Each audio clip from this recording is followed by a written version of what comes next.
Pada abad ke-16, menyaksikan konflik militer di antara Brunei dan Sepanyol sehingga mencetuskan peperangan yang diberi nama Perang Kastila.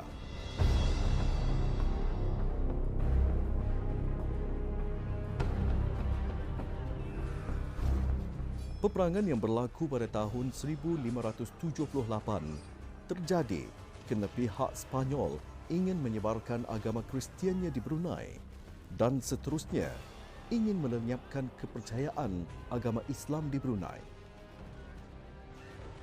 Namun negara yang kecil ini masih dapat mengekalkan identitinya. Dan apakah ciri-ciri yang membuatkan negara Brunei dapat mengekalkan identiti Islamnya ketika itu?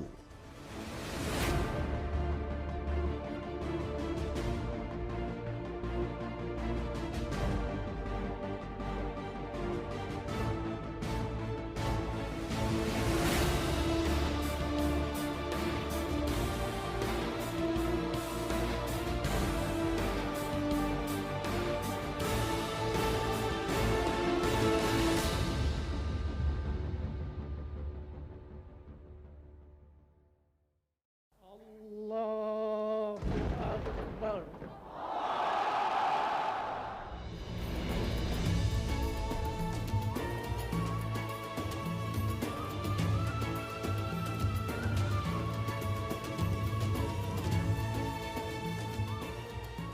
Negara Brunei Darussalam sebuah negara yang berdaulat dan aman makmur. Keamanan, kesejahteraan dan kerukunan raja dan rakyatnya tidak dapat dipisahkan. Negara Brunei Darussalam merupakan sebuah negara beraja atau bersultan. Status beraja atau bersultan ini masih bertahan kekal sehinggalah ke hari ini dan Islam menjadi agama rasmi negara Brunei Darussalam.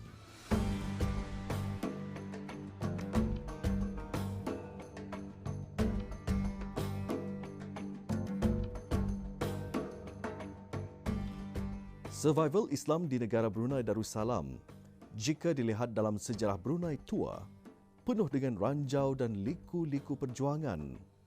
Dan Alhamdulillah, negara Brunei Darussalam kekal menjadi sebuah negara Islam dan berdaulat. Negara Brunei Darussalam meletakkan agama Islam di tempat yang paling tinggi sehingga ke hari ini. Menyentuh mengenai dengan bila datangnya Islam di Brunei, teori dan dapatan ahli sejarawan berbeza-beza mengenai tarikh sebenarnya Islam bertapak di negara Brunei Darussalam. Akan tetapi, apa yang terjadi, intipati adalah kejayaan negara Brunei Darussalam dalam mempertahankan martabat Islam itu sendiri. Melihat sejarah awal liku-liku perjalanan, demi untuk mempertahankan agama syumul dan sempurna ini, tidaklah semudah itu. Rintangan dan halangan silih berganti. Negara Brunei Darussalam satu ketika dahulu, yang juga disebut sebagai Brunei Tua, hampir tergadai kesucian agama Islamnya, tatkala menentang anasir-anasir dari luar negara. Berkat kesucian agama Islam itu sendiri dan dengan kekuatan raja-rajanya yang memperjuangkan agama Islam sehingga ketitisan akhir demi untuk terus memartabatkan dan menegakkan syiar Islam, kini dan selamanya negara ini megah berdiri sebagai sebuah negara Islam. Termaktub dalam Perlembagaan Negeri Brunei 1959 yang menyebut Islam menjadi agama rasmi negara Brunei Darussalam menurut Ahli Sunnah wal Jamaah. Hal ini juga yang telah pun disebutkan di dalam permasyahuran kemerdekaan negara Brunei Darussalam pada tahun 1984, yang mana ketika itu Kebawah Duli Yang Maha Mulia Petugas Baginda Sultan Haji Hassan Al-Buqri Mu'izzuddin Wad-Daulah, Sultan dan Pertuan negara Brunei Darussalam, telah pun menyebutkan negara Brunei Darussalam akan selama-lamanya menjadi sebuah negara Melayu Islam baraja yang bersendikan kepada ajaran-ajaran Ahli Sunnah wal Jamaah berpegang dengan mazhab Syafi'i sebagai asas pegangan utama yang dipegang oleh penduduk dan rakyat negara Brunei Darussalam. Menyebut mengenai kesahihan tahun sebenar Brunei menerima Islam. Sejarawan bijak pandai dari Brunei, China, Majapahit, Tanah Arab Islam dan Tanah Melayu bersependapat Islam telah datang ke alam Melayu dalam abad ke-11 Masihi. Dalam konteks negara Brunei Darussalam, Islam telah mula diterima pada awal abad ke-14.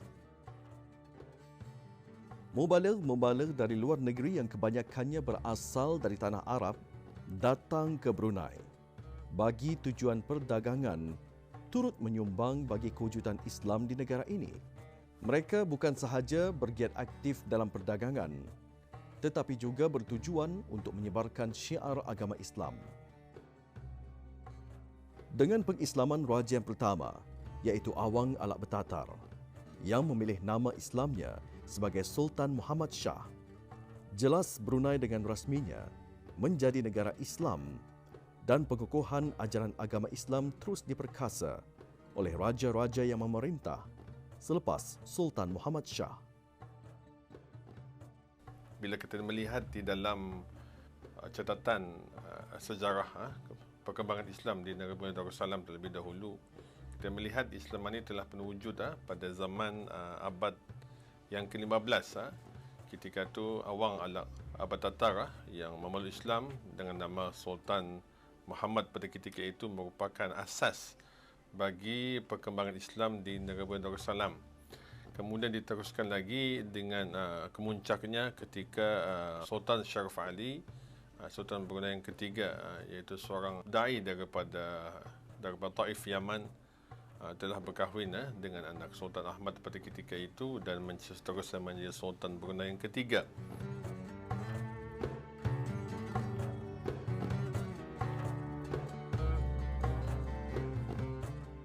Syiar agama Islam terus diterajui oleh Sultan Abdul Majid Hassan.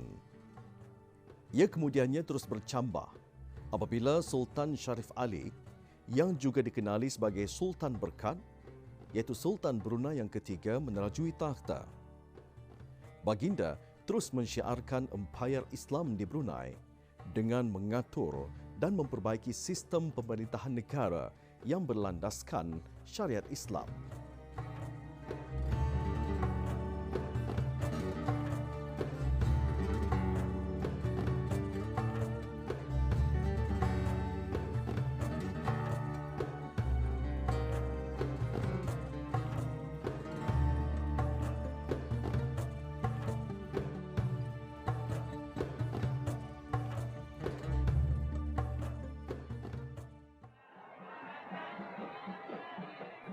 Meskipun Islam telah wujud semasa pemerintahan Sultan Brunei yang pertama, namun pada ketika itu, pengaruh Hindu-Buddha masih kuat dan menebal di kalangan rakyatnya ketika itu.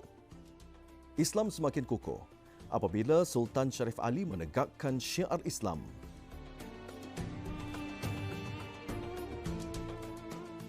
Di zaman baginda juga, masjid pertama di atas air telah didirikan. Ia didirikan bukan sahaja untuk tempat beribadat, malahan ia berfungsi sebagai platform untuk menerima pendidikan Islam pada ketika itu. Islam terus berkembang dengan pesatnya dan legasi penyebaran agama Islam terus diwarisi secara turun-temurun. Pewaris takhta selepas Sultan Sharif Ali iaitu Sultan Sulaiman terus menyaksikan agama Islam disebarkan secara meluas.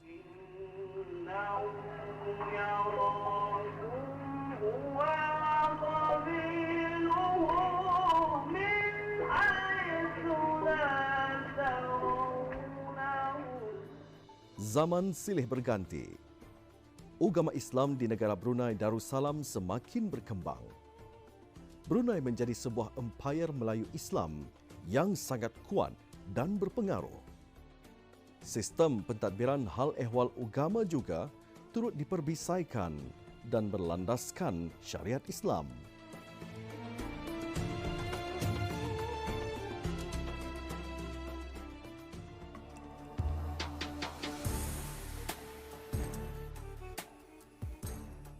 Walau bagaimanapun, mengimbas kembali sejarah perjalanan kemasukan Islam di Brunei, keluhuran agama Islam di negara Brunei hampir tergadai oleh anasir-anasir luar yang ingin melenyapkan kepercayaan beragama di negara kita.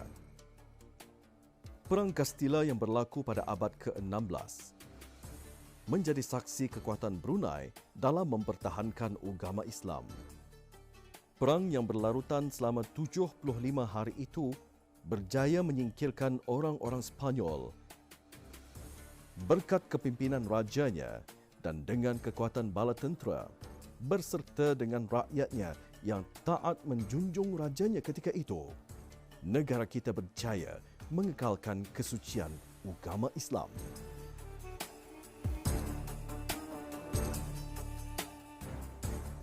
Di sini jelas memperlihatkan betapa kukuhnya pertahanan Brunei dalam memperjuangkan agama Islam.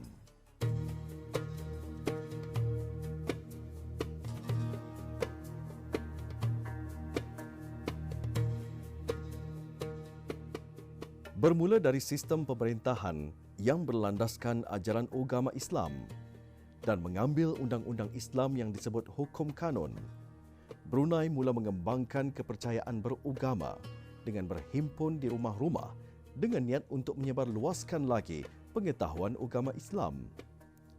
Bermula dari rumah, ia kemudian dilaratkan pula di balai-balai.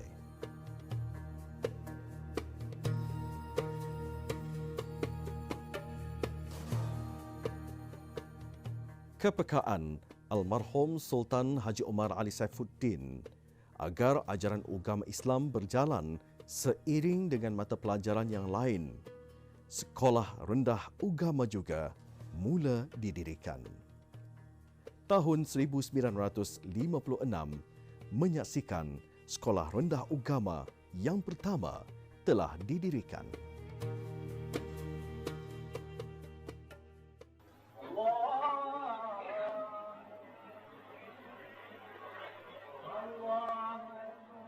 Masjid juga mula dibina dan ia merupakan platform pantas dalam mengembangkan syiar agama Islam.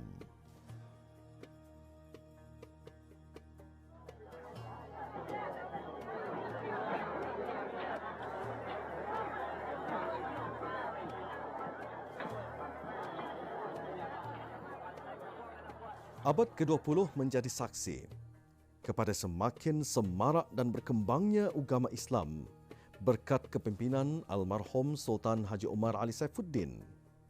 Sistem pentadbiran yang berlandaskan Islam diterajui oleh baginda dan matlamat awal dengan menubuhkan Majlis Mesyuarat Syariah dan Jabatan Adat Istiadat, Agama dan Kebajikan Masyarakat.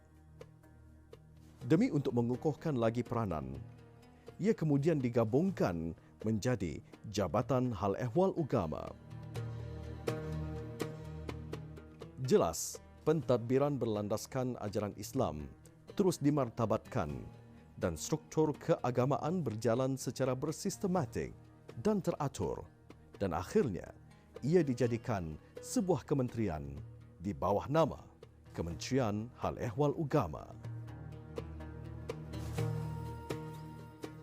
Pentadbiran Islam melalui dakwah juga diaktifkan dengan menyambut hari-hari kebesaran Islam seperti memperingati sambutan Isra Mikraj, sambutan Maulud Nabi, memperingati Nuzul Al-Quran, sambutan Hari Raya Haji, Musabaqah Tilawah Al-Quran, sambutan awal Muharram, Nisfu Sya'ban dan lain-lain lagi hari kebesaran Islam. Perayaan ini alhamdulillah berlanjutan hingga ke abad ini.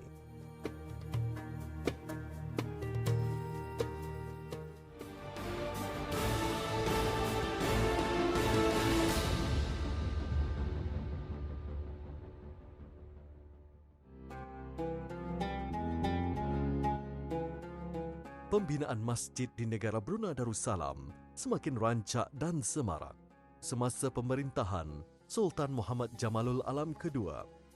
Turut menyaksikan masjid pertama yang diberi nama Masjid Marbut Pak Tunggal di kawasan darat dibina. Masjid yang diberi nama bersempena dengan nama marbut masjid yang bernama Tunggal, dibina sekitar tahun 1924. Salah satu lagi masjid yang dibina ialah di Kampung Kuala Balai dan ia diberi nama Masjid Kampung Kuala Balai. Awal abad ke-20 menyaksikan bermulanya prasarana ke arah membangunkan banyak lagi masjid-masjid di Brunei ketika itu.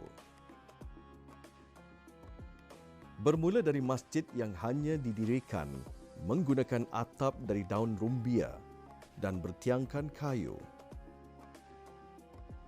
Kini masjid-masjid yang didirikan cukup dengan kelengkapan-kelengkapan yang canggih, moden, luas, tersusun dan selesa demi untuk kemaslahatan rakyat. Setakat ini, lebih daripada 100 buah masjid telah didirikan di negara Brunei Darussalam dan ia membuktikan Islam amat dititikberatkan.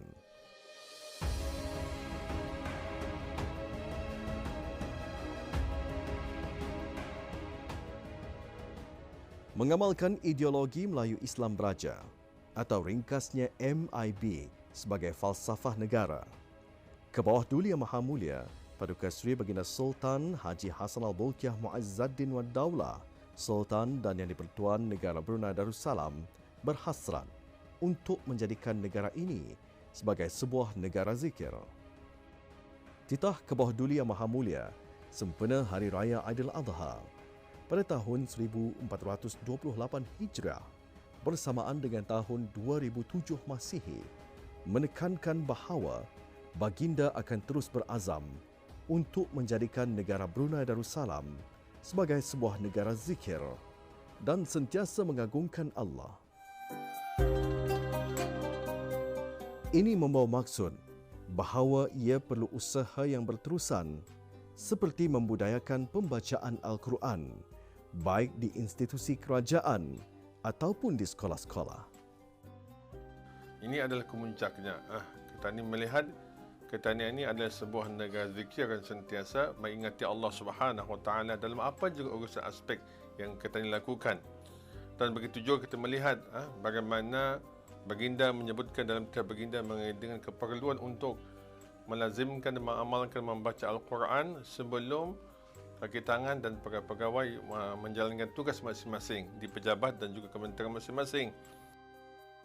Bagi memberikan penghormatan kepada rakyat yang beragama Islam untuk menunaikan sembahyang fardu Jumaat, titah Kebawah Duli Yang Maha Mulia Paduka Seri Baginda Sultan dan Yang di-Pertuan Negara Brunei Darussalam mengenai penutupan sementara premis perniagaan pada hari Jumaat amat disanjung tinggi.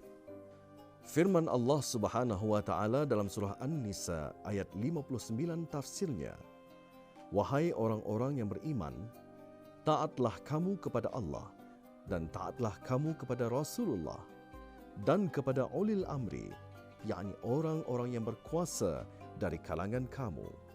Allahu Akbar, Allahu Akbar. Penutupan sementara semasa sembahyang fardu Jumaat adalah salah satu tindakan yang baik dan mulia demi memelihara kesucian agama dan negara serta memberikan imej keislaman sesuai dengan falsafah negara Melayu Islam Beraja dan bagi mencapai hasrat untuk menjadikan negara ini sebagai sebuah negara zikir.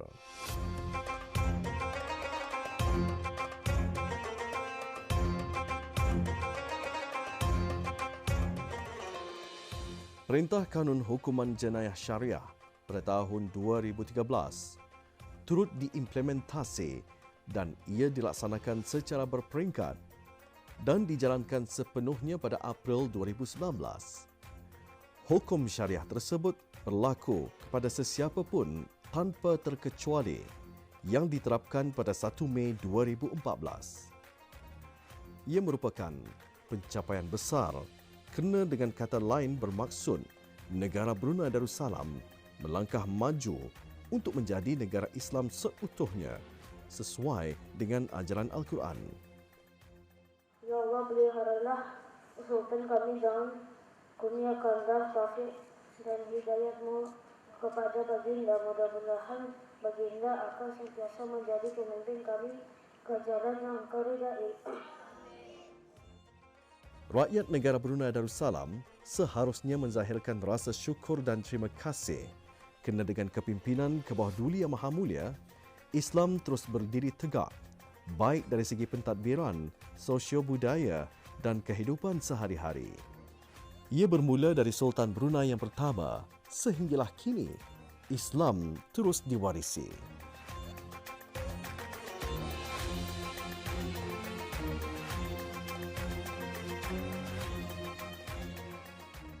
فأما الذين اسودت وجوههم أكفرتم بعد إيمانكم. Dari aspek pendidikan pula dan bagi mengukuhkan lagi pembelajaran berteraskan Islam, 7 buah sekolah Arab telah dibina. Manakala Institut Tahfiz Al-Quran Sultan Haji Hassan Al-Bolkiah pula ditubuhkan pada 1 Januari 1993 dengan menawarkan pengajian kepada lelaki dan juga perempuan yang bertujuan untuk melahirkan para hafazan Al-Quran. Di peringkat pengajian tinggi, 3 buah institusi kerajaan iaitu College Universiti Perguruan Agama Seri Begawan Kupu SP, Universiti Islam Sultan Sharif Ali Unisa dan Universiti Brunei Darussalam UBD menawarkan kursus pendidikan agama Islam.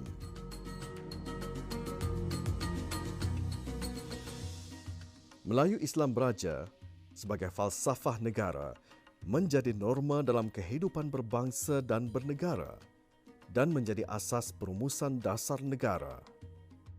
Ia juga menjadi garis pandu dalam pembentukan peribadi, perwatakan identiti dan calak hidup kebrunaian.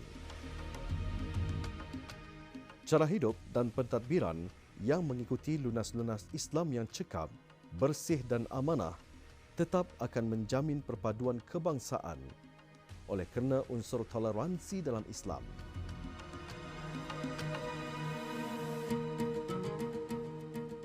Pemimpin-pemimpin yang terdahulu telah membuat calak dan acuan yang betul dan bangsa Melayu dapat survive atau bertahan sebagai sebuah negara di kalangan masyarakat antarabangsa.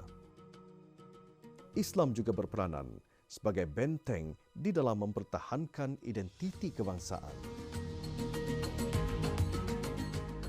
Kini, setelah berabad-abad lamanya memperjuangkan syiar agama Islam, negara Brunei Darussalam akan tetap kukuh di dalam perlindungan Yang Maha Esa dan akan selamanya menjadi negara Islam yang berdaulat, insya-Allah.